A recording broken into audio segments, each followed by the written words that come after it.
नमस्कार प्रणाम भैया, हम विकास बिहारी। तो आज हम एगो ऐसा क्रिएटर के बारे में बात करे वाला बनी जौन दूसरे के गांड में लार डाल देता। तो सोचा तो कोनो बात नहीं खे, दूसरे में डाल ले बनी जाए दो, हंसी खुशी में रहता। लेकिन जब ओकरे गांड में दूसर केहू लार डाल देता तो रोवे लगता। तो का करी, जाको बना दिया वीडियो भगा भगा देखा अपने माई बहन के। ये रोवे वाला क्रिएटर के नाम बा कृष्णा जय। आखिर रोवत काहे बा, का एकरा दिक्कत बा, का परेशानी बा, कहीं एकरा बाबा सिर त नहीं हो गई। ए विषय पर हमनी के चर्चा कल जाई। तो चलो शुरू कल जाओ। कृष्णा जय जब शुरुआत कैलन तो हमारा भीगो वीडियो रहे, टिकटॉक रहे, दोनों में से कोनो बंद ना भई रहे। तो इनकर वीडियो जौन वायरल भइल भीगो वीडियो पर वायरल भइल। भीगो वीडियो पर एगो डायलॉग बोल के बनैले रहलन अपने ऊपर करिया के लेके, काहे के करिया बाड़े कृष्णा जय।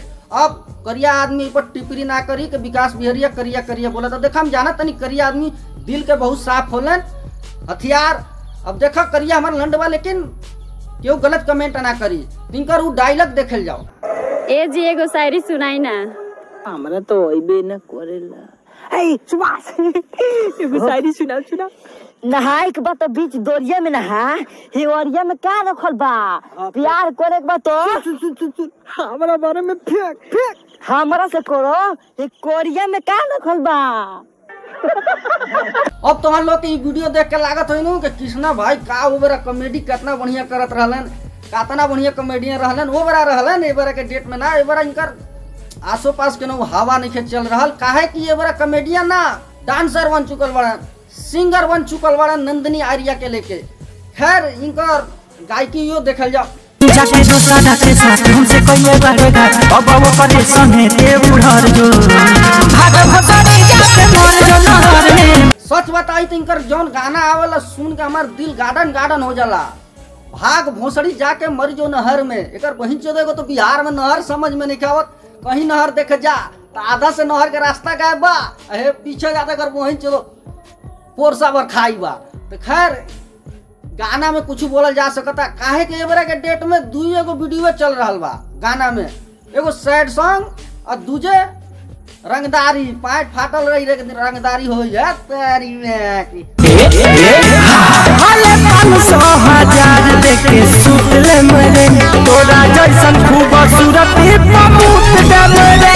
ये जवान के जौन गाना के लिरिक्स होला साला हम सुन के शौक खा जानी कि साला लेके आवला कहाँ से ऐसन ऐसन लिरिक्स। साला ऐसन लिरिक्स एगो हमरो मिल जाए, साँझे कहती 12 बजे रात के रिलीज करती या भोरे होते अगर वहीं मिलियन पार मजा आ जाए।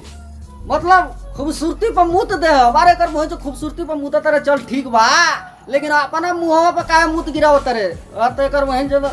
खैर एक नजर हमनी के डालल जाओ कि रोवत काहे बाड़न, कहीं का बाबा सिर तो नहीं हो गई।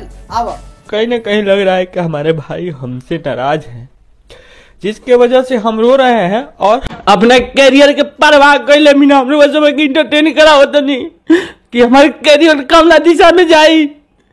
आज हमारे कैरियर के ऊपर आए पता ना हमसे हमारे भाई लोग नाराज बा। अब एक रोवाई देख के तहन लोग के दिमाग में ही चलत हुई कि साला रोवत काहे बा। जब एक वीडियो चल रहल बा ती रोवत काहे बा, तो भैया ई रोवत ऐसे बा कि जौन एक वीडियो चल रहल बा वो म्यूजिक वीडियो है, गाना वाला वीडियो है। डांसिंग कैले बा, गईले बा, खूबसूरती पर मुतले बा, नहर में घोसड़ी के छोड़ले बा, वो वीडियो चल रहल बा। लेकिन जौन एक कॉमेडी बा, मेन चैनल बा, वही पर वीडियो नहीं चल रहल, मिलियन में कुछ जाल नहीं खे रहल, ये से रोवता। अब एक कंटेंटो देखल जाओ कि आखिर एक कंटेंट में से का खासियत बा कि चलत नहीं खे। कंटेंट में गड़बड़ी बा कि जनता में गड़बड़ी बा, यह कहे के चाहता कि जनता हमार वीडियो देखत नहीं खे। तो अगर कंटेंट हमनी के देखल जाओ। कहत नहीं हमरा बहरी हो जाए के बा। अच्छा तो सीधे कहना कि हो के जाएगा बा। ए सबा ठीक रे नु हो के जाएगा बा। का कहत रहो तेजी में चली कोस के लागल बा का हो। ए बाबा तनी जाके जामो से हमरा मेरा आलू खाती पेट की दवाई लिया दो ना तो वक्ते वक्ते मर जाई। अब ये एकर कंटेंट है भाई। अब एक कंटेंट में ही दिखावता एगो पलानी के अंदर मेहरारू के शादी करके ले आइल, अंदर घुसा देहलस। फिर दूसरा का वीडियो बनैलस तो दूसरा का वीडियो में दिखावत ही बा कि भातार जौन होला नु वो मेहरारू के डिब्बा में पानी भर के हगावे ले जाला मकई के खेत में। बाबूजी चिल्लाते रही है मत ले जाओ, लेकिन लेके जाए के बाद ये सब देखा ऐसा कंटेंट बनावता फिर रोता। तो भाई पब्लिक में गलती बा, पब्लिक काहे नहीं के देखत, ये कहे के चाहता यही से रोता।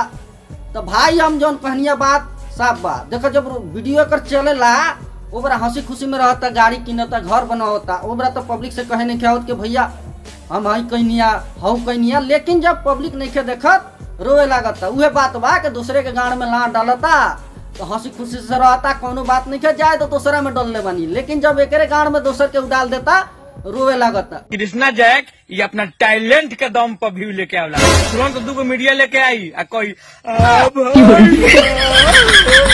ये मैटर बा भाई, यही मैटर से ही रोवता। जौन बात बा हम साफ बता दहनी।